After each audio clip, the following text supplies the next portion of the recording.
What's going on, guys? Welcome to another video of Spartan Ownership. In this video, I want to talk about Victor Pride and what might have happened to him, and I have a theory on that I'd like to share. So, for those of you that don't know Victor Pride, he is the founder of the Bold and Determined blog, and that was a very popular men's self-improvement blog for a number of years. Victor Pride is not his real name. I believe his real name is Nick Kelly, and that was kind of his pen name for the longest time. And I kind of followed his stuff. His blog was partly kind of the inspiration for Spartan Ownership in some ways. But here's my thoughts on Victor Pride before I jump into why I think he stopped blogging. But okay, when I first got into his stuff, I was an impressionable teenager. As you guys know in my previous videos, I talk about not having father figure and things like that. So I gravitated pretty hard towards what appeared to be strong masculine kind of role models. And by the way, I'm seeing my beard right now, and don't mind the passiness. I'm probably gonna do the no shave November thing. We'll see.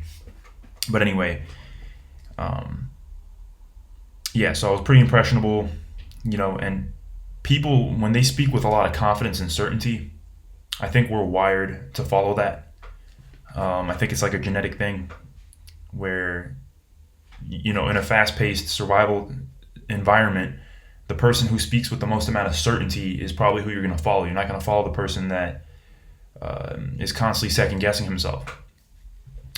So being in kind of a fight or flight mode, being in kind of a survival mode growing up, I gravitated towards what sounded confident, what gave me the feeling, the rush of, this sounds like some really powerful stuff. Let me jump into it, whatever. So that's how I got into it. I was pretty impressionable. And as you guys know, for anybody that actually read his stuff, he speaks with a lot of confidence, a lot of certainty.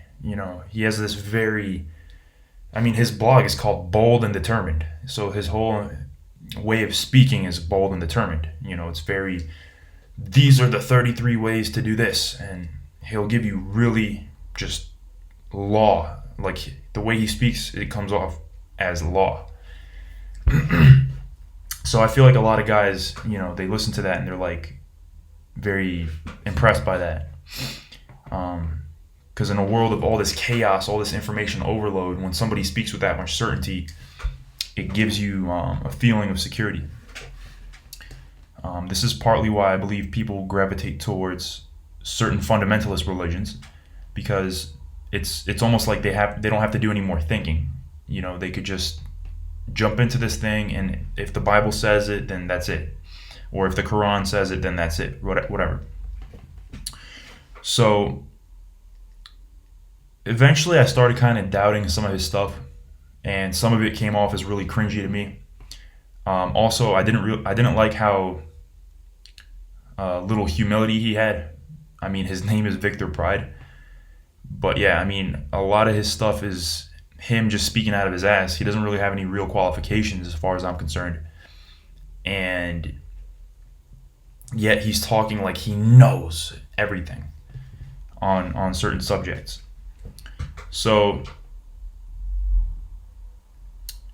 yeah, that was to me pretty cringy. And then he eventually started getting into the carnivore diet and the raw meat diet and all this kind of stuff, and the raw meat barbarian elite diet. And then he started talking about like NoFap and doing retention. Then he started talking about fasting. Then he started talking about breathing. Then he started talking about all these things. And every time he gets into something, it becomes the biggest thing. It's the biggest, the most important thing you can do for your health at that point. Whatever he's interested in, he's good at marketing it. So he just blasts it and people jump on it. So then he started coming out with with articles about like being a god and all this kind of stuff. And his podcasts were like it's not even a podcast now, it's like Godcast. Ooh, a Godcast. So then he's had these articles like 33 ways to become a god and all this kind of crazy stuff, and people were just eating it up. I mean, I was looking at the comments and talk about narcissism, insane amounts. And I think I have some narcissistic elements to my personality as well.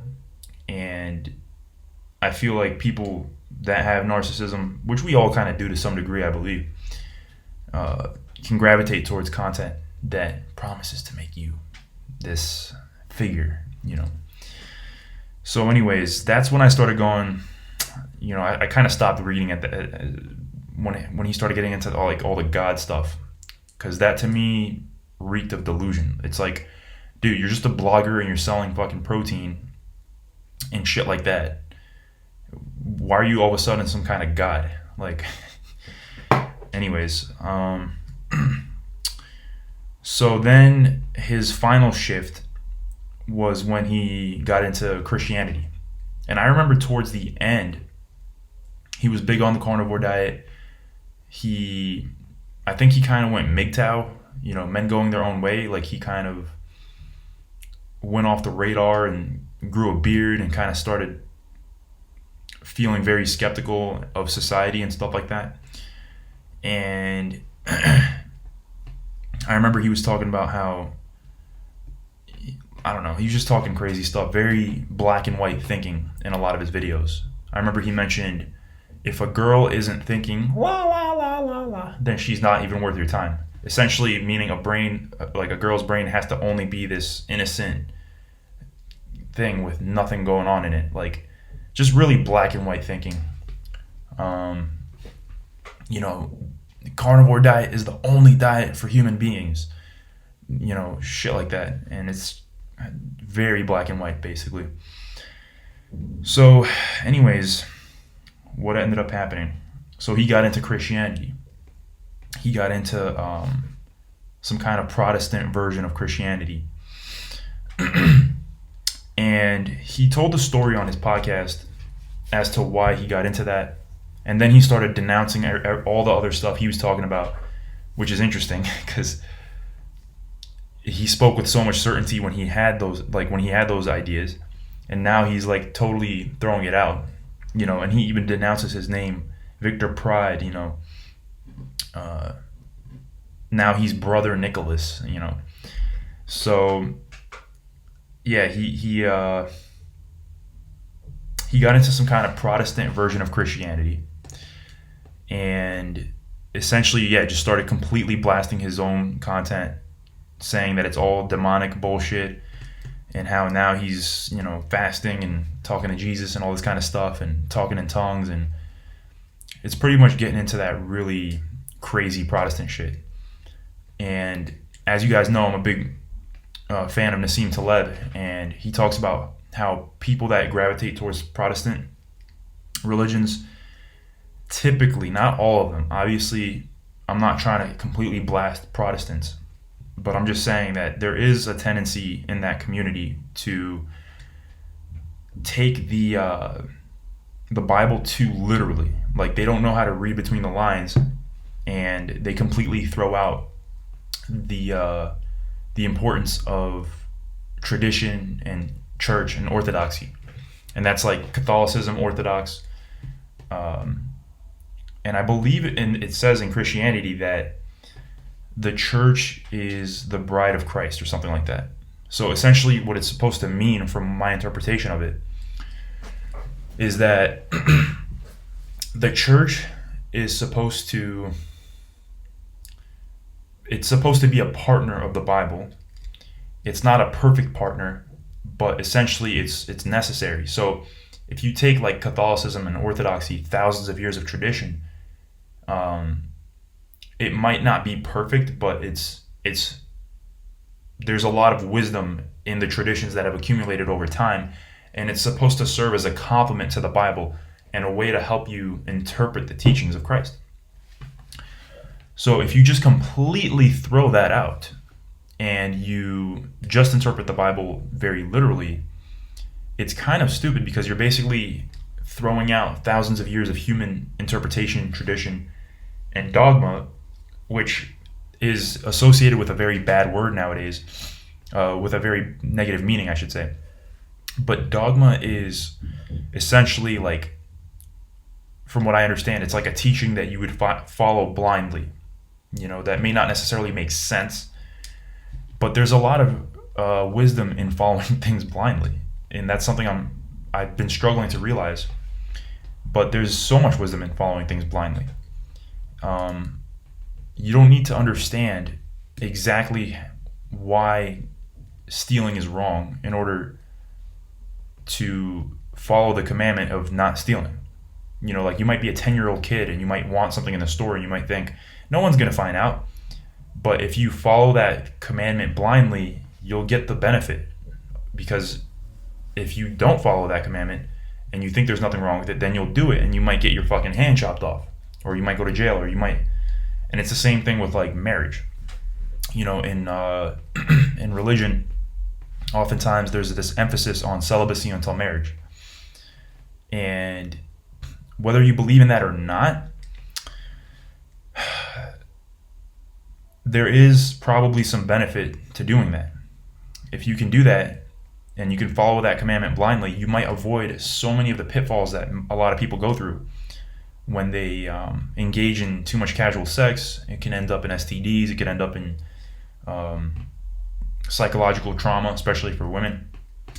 So there's a lot of power in just following certain teachings blindly, is what I'm trying to say.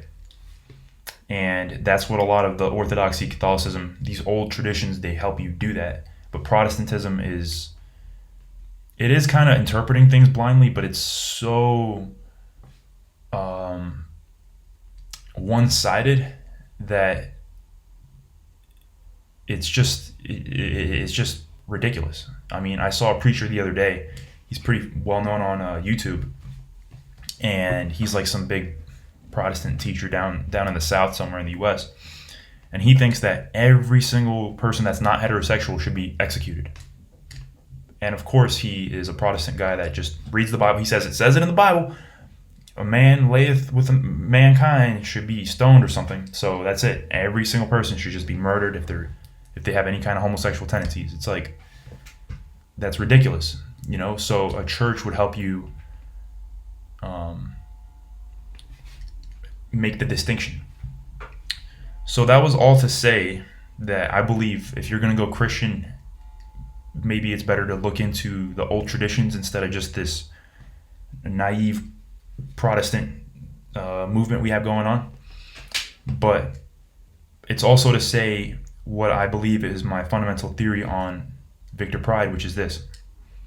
He's a guy that is not comfortable with ambiguity. He's not comfortable with complexity. He's not comfortable with all the uncertainty that life has to offer right now. Life was simpler back then. You lived in a village, you pretty much grew up there, you died there, and you helped out at the village. You were either a blacksmith or whatever.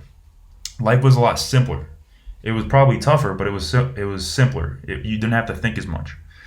But now with all these millions of mentors and gurus and things like this on the internet, and just how many people are moving around, they're traveling for work, they're doing this, they're meeting all these different people, different views, different cultures mixing. It's creating this very chaotic place to live. There's so much information. Everyone's an information overload, and I believe that everyone suffers some form of psychosis and anxiety because of it, depending on how much time you spend absorbing these things. And Victor Pride was a guy that spent a ton of time on his own, traveling the world, doing these different things, just blogging, writing, I'm sure absorbing a lot of different content. So he's always looking for certainty because he also feels the information overload, but he's not comfortable with it. I think most people aren't comfortable with it because we're not trained to deal with all this uncertainty. we're trained to just be in an environment where things are simple, where the environment kind of caters to us.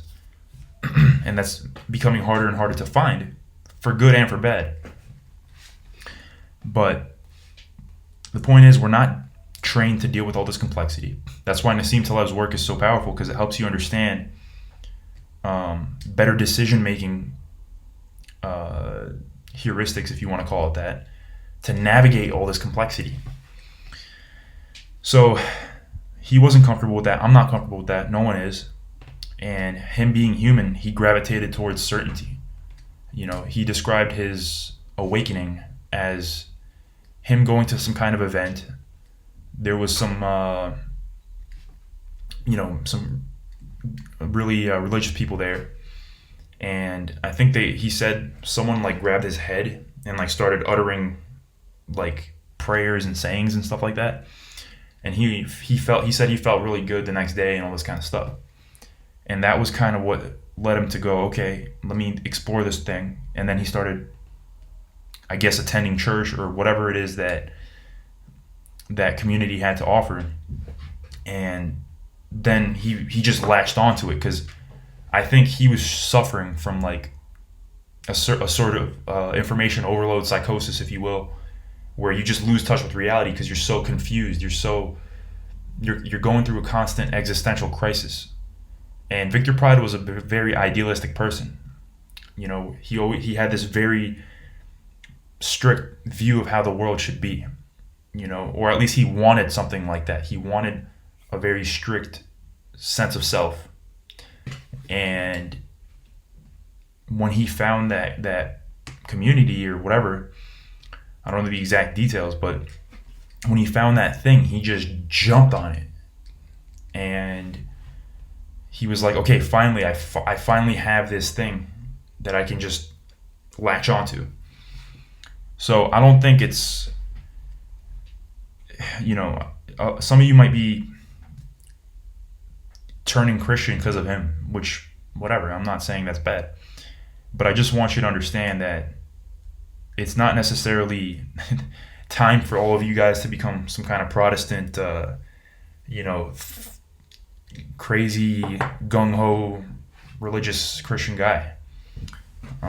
You could explore Christianity if you want to. I'm exploring it. You know, there's time I was baptized Russian Orthodox, and there's times I take it more seriously than others. But I think fundamentally he was a guy that was confused. Just being destroyed by the chaos, he couldn't deal with it. So he latched onto something.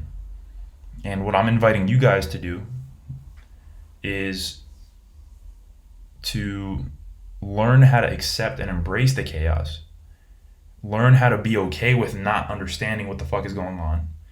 And learn how to just focus on the few areas that you can control. And this is where Stoicism comes in as such a powerful philosophy. Because it's really about simplifying your life. And just being good, being ethical, controlling the things you can, letting go of the things you can't, and ultimately being indifferent to what can be taken away from you, whether that's material possessions or people even.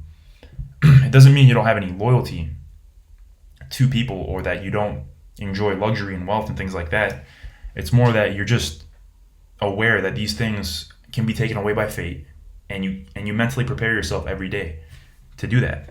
And if you want to look into Christianity, I would suggest looking into some of the older traditions, because the Protestantism, it's just all over the place. But if you like Protestantism, whatever, yeah, and look into it, but don't treat it as like this thing that's it, this is the way to live, there's no other way, because that's just not true. I think there's like 30,000 different branches of Christianity, like when it comes to Protestantism. I don't even know if Protestantism is a word, but there's only really a few of Orthodoxy and Catholicism, and it's been around for much longer. That's why I'm saying it has more weight to it than some of these other traditions. And it's the same thing with Stoicism. Stoicism is pre-Christianity, and it has a really strong and long tradition of being an effective operating system for people to use. So yeah, I think that's pretty much what I wanted to say. I think that was a fundamental weakness on Victor Pride's part, and I think for his brand to have evolved, he would have had to truly embrace the chaos, embrace the uncertainty, and make content about that. But instead, he kept jumping from one trend to another, constantly portraying how that trend was the only trend ever in the world and that you had to follow that. And once again, a lot of his other content I found to be very delusional. But I do appreciate what he was trying to do in some aspects, because here was a guy who really believed in masculinity and really made it his life's purpose to try and inspire men to be great again. But I think that he just got absorbed into a tornado, and he got spun around, beat up, and then spit out, and now that's just the reality. So let me know what you guys think. Everybody has their own theory on that whole B&D collapse, but that's ultimately my theory. Peace.